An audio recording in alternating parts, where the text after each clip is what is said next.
The Light Princess by George MacDonald. Chapter 3. She Can't Be Ours. Her atrocious aunt had deprived the child of all her gravity. If you asked me how this was effected, I answer, in the easiest way in the world. She had only to destroy gravitation, for the princess was a philosopher, and knew all the ins and outs of the laws of gravitation, as well as the ins and outs of her bootlace.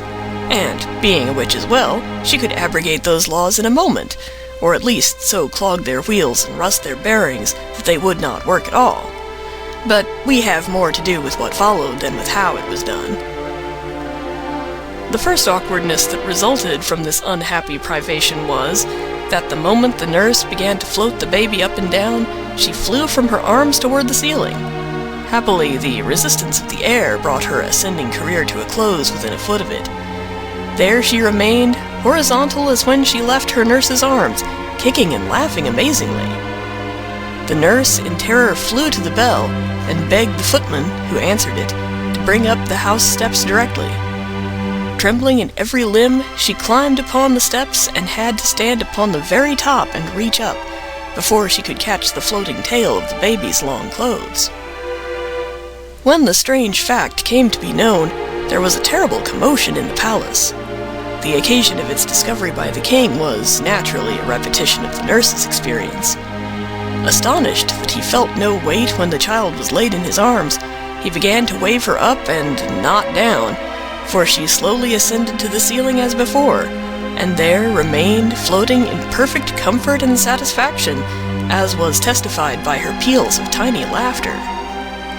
The king stood staring up in speechless amazement, and trembled so that his beard shook like grass in the wind.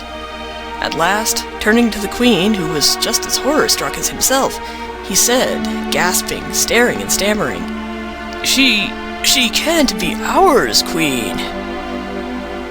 Now, the queen was much cleverer than the king, and had begun already to suspect that this effect defective came by cause.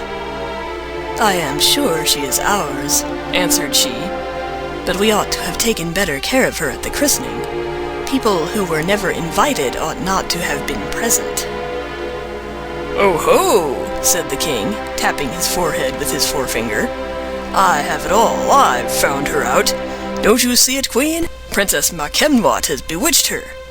"That's just what I say," answered the queen. "I beg your pardon, my love, I did not hear you. John, bring the steps I get on my throne with."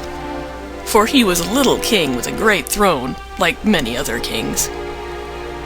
The throne steps were brought and set upon the dining table, and John got upon the top of them. But he could not reach the little princess, who lay like a baby laughter cloud in the air, exploding continuously.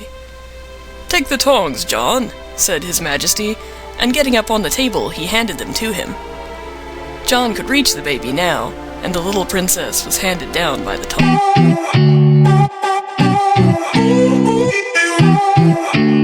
Hey, real quick guys, Forecast is going to be a standard podcast that will be uploaded to iTunes. However, before we can do that, we need to have 3 shows in our feed. Until then, I'll upload them here. I just wanted to warn you guys that this isn't a video. We just talk about it.